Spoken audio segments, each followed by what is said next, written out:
Hey there, it's me, Luminary.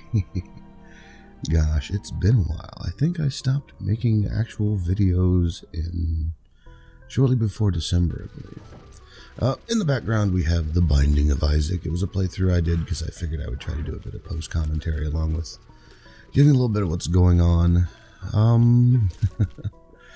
I chose Isaac, of course, for this run, and I have taken a lot of stupid damage, but it was a unique run nonetheless. If you noticed, I had already beaten the game. And that being said, move my headphones out of the way so the microphone doesn't pick up the sound. That being said, I don't know. It's been crazy. So, what's going on? Let me think here. We'll start off with what's going on in the news. Max Payne 3 is something I wanted to talk about. I've played the first Max Payne, the second Max Payne, and the first one was probably the most epic out of all of them.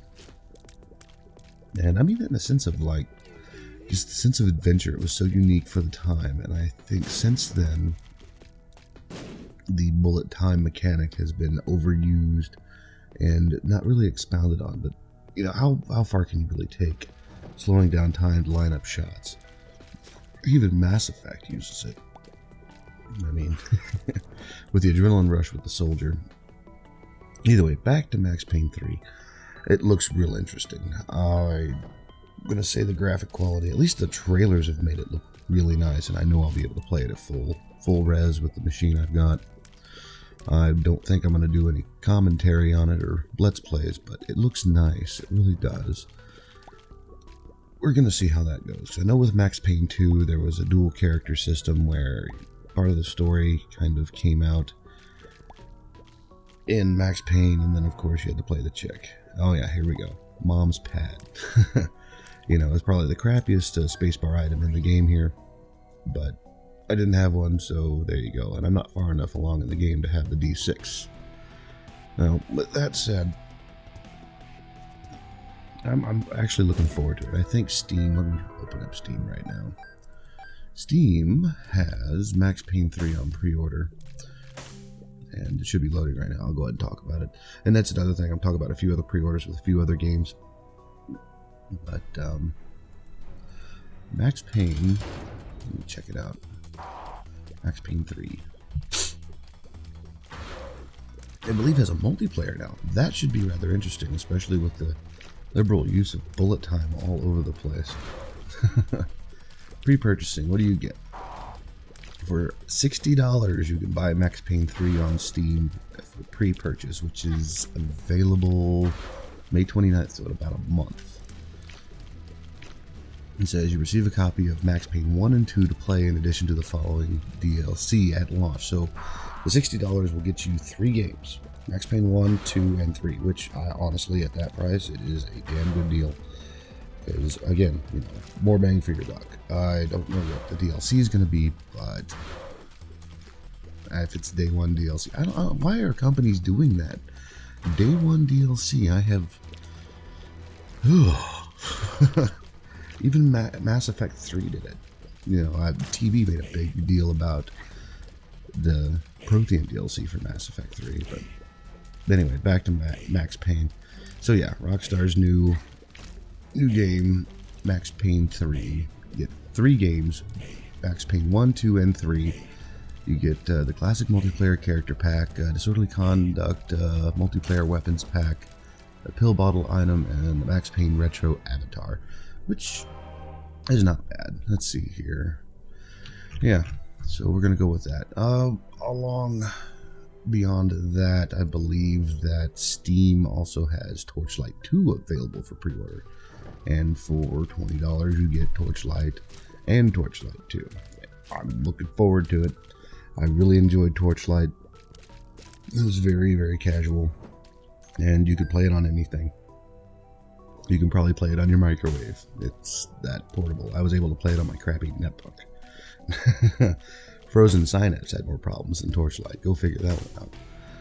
Oh, so yeah, you can pre-order Torchlight and get 2 games, Torchlight 1 and 2, and I think if you buy the 4-pack, it's $60, which is pretty much buy 3, get 1 free, and you get 8 games.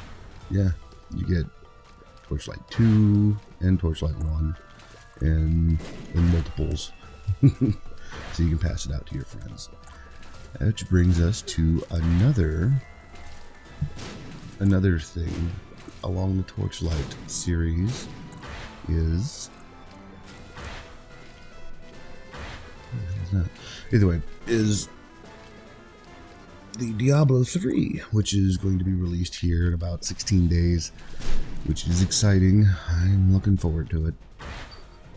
I'm not exactly sure what I'm going to do, because I think Torchlight 2 is due out in summer, which is what it said, so there's no definite date. Diablo 3 is coming out the 15th of May.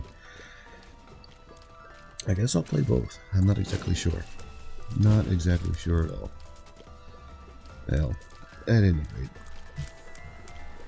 back to the matters at hand. It's been an interesting couple months for video games. A lot of good games have come out, and I bought a lot of games. I bought Battlefield 3, I bought Mass Effect 3, I bought Legend of Grimrock, and I remember telling the folks at the radio station about it, and they're like, meh. And it came out, and all of a sudden everybody's like, oh, it's the greatest game in the world. You should totally check it out. So... just I don't know.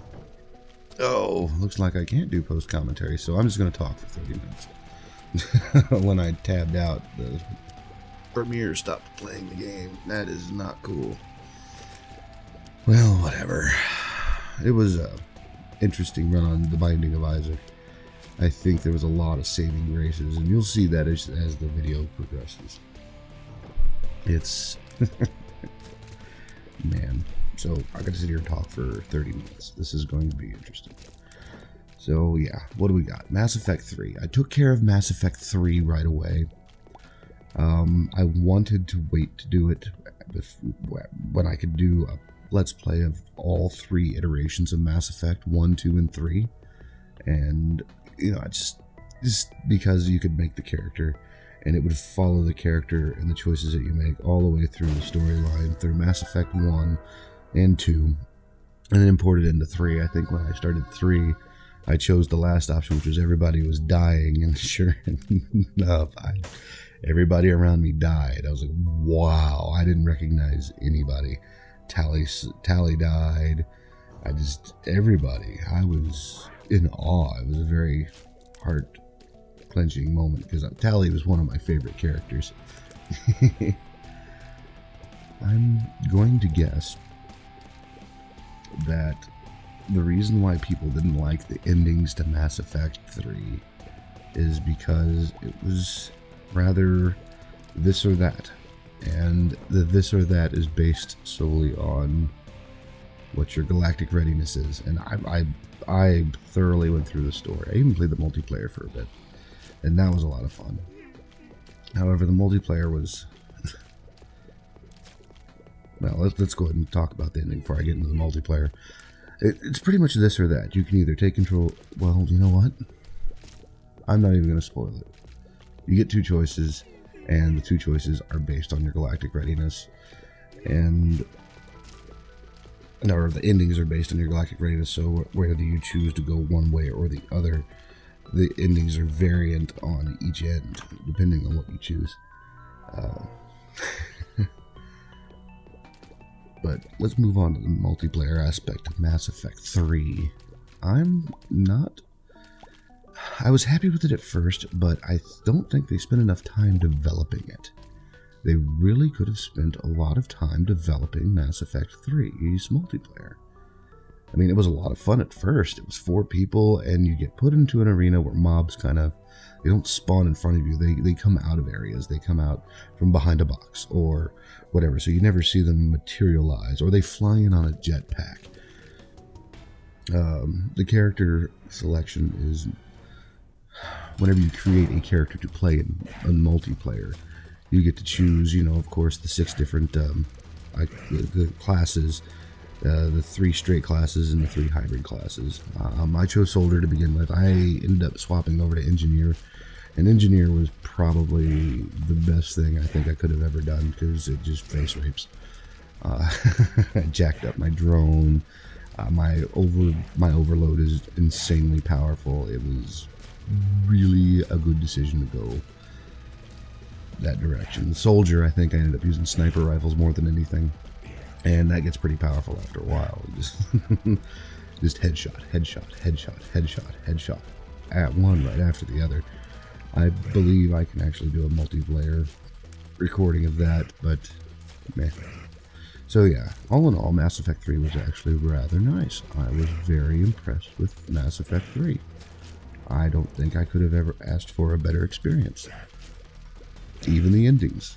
I enjoyed the endings. And I think I am going to go ahead and do a run-through of Mass Effect 1, 2, and 3. And I know what you're saying, Luminary. You haven't produced content in almost 5 months. Anything worth a damn. Whereas, you know, I used to put out something every day.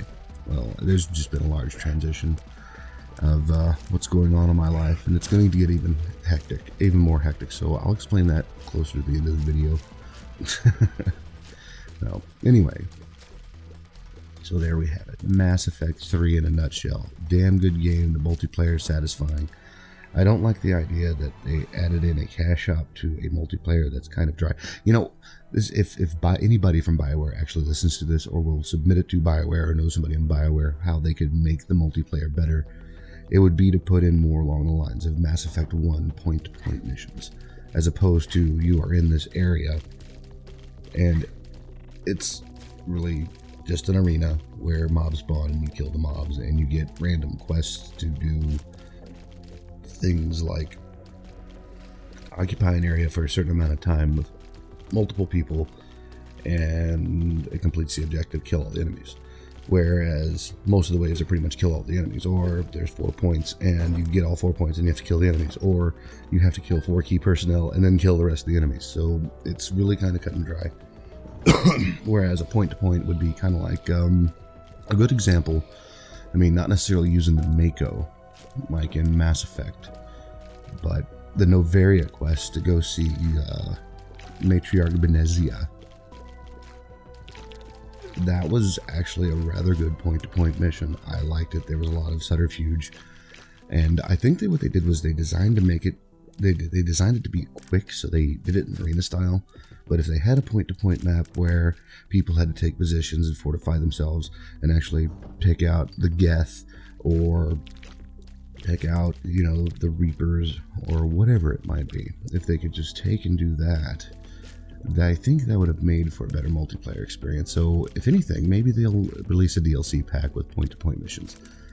That would be probably the best DLC they could release for Mass Effect 3.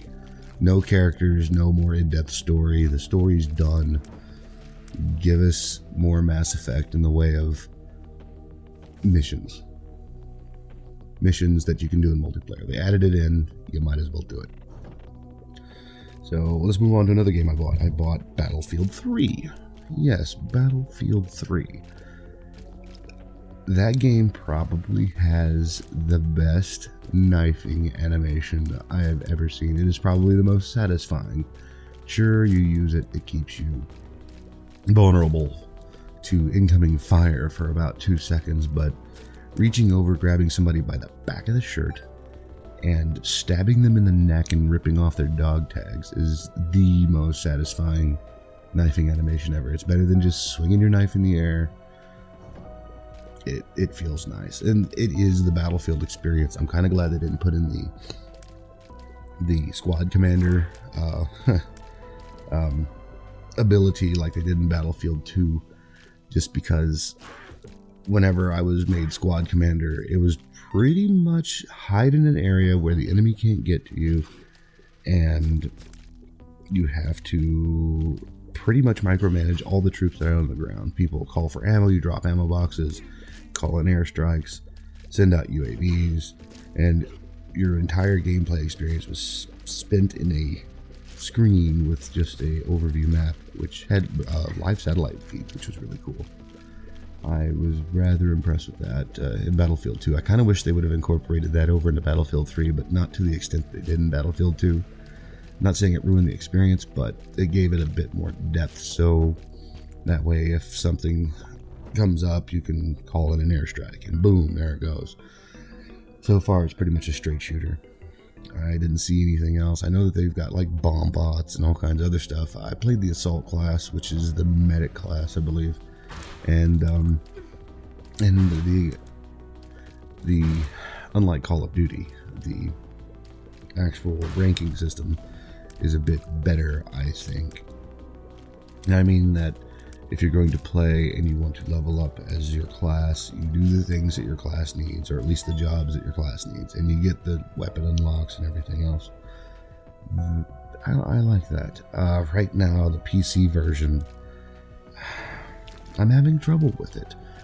Punk Buster apparently doesn't work very well behind the firewall, and I have opened every port and just pretty much broken my network to try to play that game. And the only way I found to do it was to open up Windows Firewall and set an exception. I had to do it every time I changed servers. I don't want to play a game where I have to work that hard, so in order to play Battlefield 3, I really have to sit down and decide if I want to work at it. And that was pretty much the same thing I had going on with The Witcher when I bought it on my old machine. The game would play like 5 minutes and would crash, and then would crash after 3 minutes, and it was just horrible. I couldn't play the game. I was not impressed. I did everything they asked me to. Still, crap happened. Video drivers broke. It was a very, very nasty situation. I could not play that game.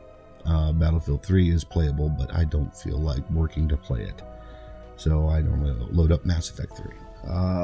What else came out? Kingdoms of Amalur. Yes, Legend of Dead Kell and The Teeth of Naros, both of which I've ran through, and it is worth it. The storyline alone, and my opinion on Kingdoms of Amalur is that it is a press button to win game, but you get to pick which button you want to press, and you can interchange it up, so it's kind of a combo system type thing. I really enjoyed it. Of course, I played the Rogue, and I want to go back and do the Sorcerer, and my brother has shot straight through the game and beat it as the Might, and that was rather interesting. He went through his Might and used the chakrams, which made it very interesting, because he'll walk in, get up close to an enemy, just hack and slash him up, and as other enemies are coming in, he'd just face roll them with his chakrams, because they're just all over the place. It was really neat to see. But the DLC,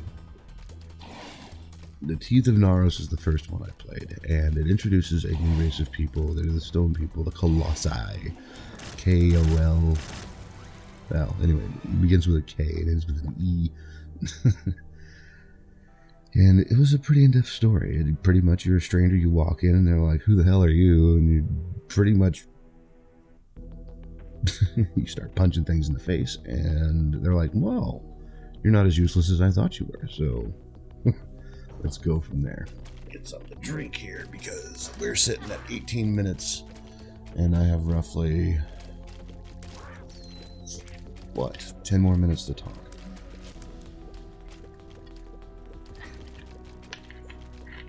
So there you go, Teeth of Naros, and again, really good job with the quality of the artwork that they have. I did feel kind of like it was boxed in, though. It was a circular map, unlike the Legend of Dead Kell, where you can see the map was circular, but the quest had you going all over the place, and you got a stronghold. That was probably the most interesting thing that you could do, because I know that when I'm in my playthrough of the Kingdoms of Amalur, the base game, I got a house and upgraded the crap out of it in Webwood, I believe is what it is, and it looked really nice. I'm still in the process of doing the keep out in the Gallows, and that looks pretty epic. I mean, you pretty much become the lord of a place, and people are like, hey, I want to come hang out, and you accept them, and there's this little gnome that builds your stuff for you.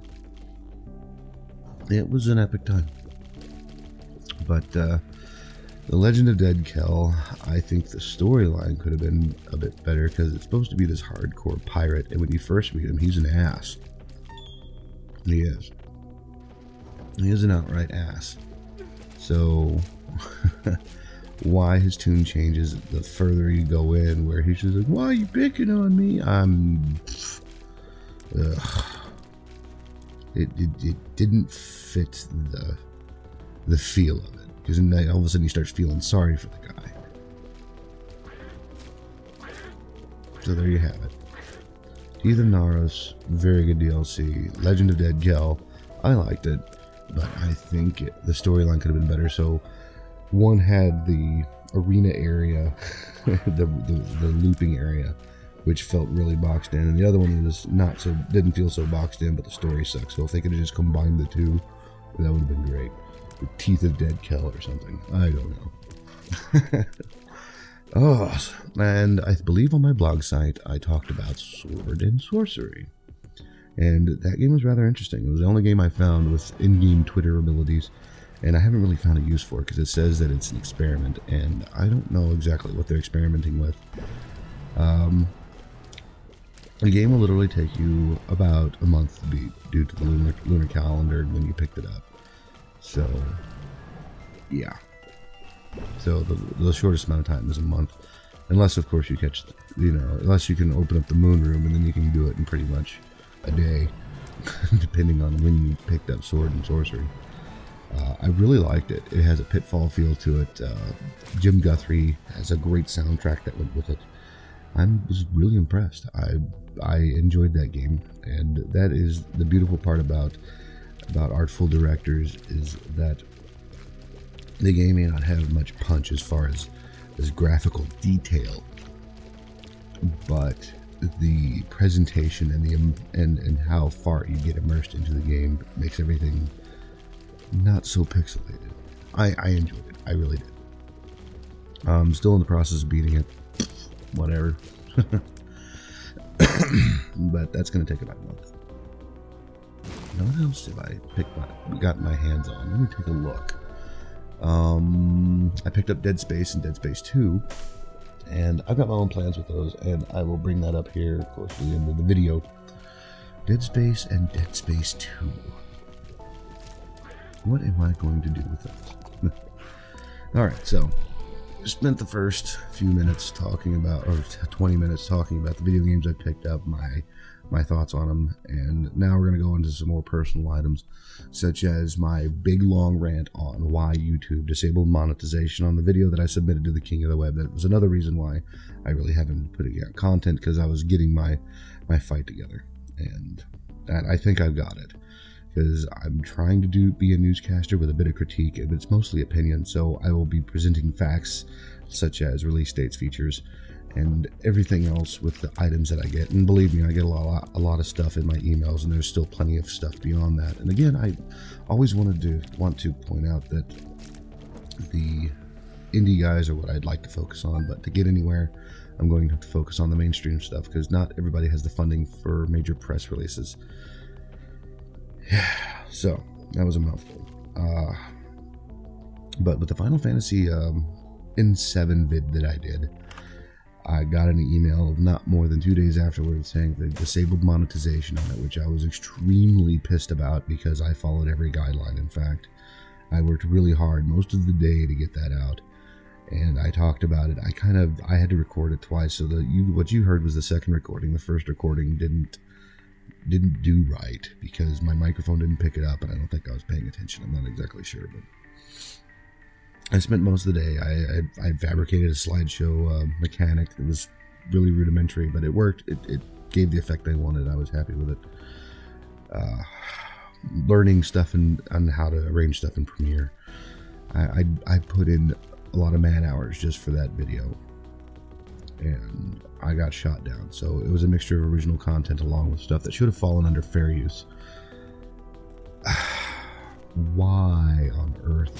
And I was pissed. You can go read that blog entry at theluminaryweekly.com, which reminds me I have my own domain name, and I'm still deciding what I'm going to be posting up there. I think it's going to be a mixture of news and a personal blog, which will be categorized appropriately. So if you click on it, on news, it'll bring up all the articles that are news, and personal as far as what I'm doing. And it's a WordPress type blog, so anybody who's familiar with WordPress or reads blogs often should be able to pick up on that pretty easily. So I ranted on it, and like I said, it turns out that I can monetize videos that I do newscasting on and critique. Newscasting in particular, because due to the nature of the business, I should be able to do just that. I should be able to monetize the video, because that's how you make your money. So I reported that. I sent an email to YouTube, or I did their claim form, and I sent a screenshot of my mail client with nothing but Square Enix stuff and that particular press release, and I did exactly what they said, and I got a mail back that says, "Thank you for submitting, but this is what got me." I pretty much face palmed. They said that they could disable my videos just because they can. That was the gist of the entire mail. I was so flippin' upset. I mean, we can just turn off monetization on your videos because that's what we can do. We're allowed to. And I'm not sure if that's power tripping or if it was just questionable. I'm not exactly sure. I need to find a contact from YouTube and tell them to not mess with me. I mean, right now as it stands, because I'm not networked, I really should stay away from monetizing my Let's Plays. I can, but I don't necessarily have the permission, and it becomes a real big mess. So I'll probably do Let's Plays without monetization, and that's not what I want to focus on and make my money off of. I would rather make my money off talking to you guys like I'm doing now. Okay. What else? My life has been really busy, and since my sister has moved in, I have not had a moment's peace where I could sit down and record, because there are kids running around, and I'm generally the in-house babysitter. But that's about to change. I found a job opening in Austin, Texas, and I'm going to jump on it. And it's not bad. I've got family in Austin, so I'm going to go ahead and take the time to travel to Austin, which is about 1,500 miles from Pahrump, Nevada, and do what I can do. Some of the benefits of living in Austin are going to be the fact that I'll have access to a higher speed network. That means I can do live streams, which is something I want to do at least 720p. I want the bandwidth to at least do, or the uplink to do 720p. I can't do that with what I've got now. I could barely do 480p. And even still, that's still kind of grainy. I do have a commercial license to stream, as you know, and make money off my streams through XSplit for the next 2 years, and I took advantage of that. So that was probably the wisest thing I've done. But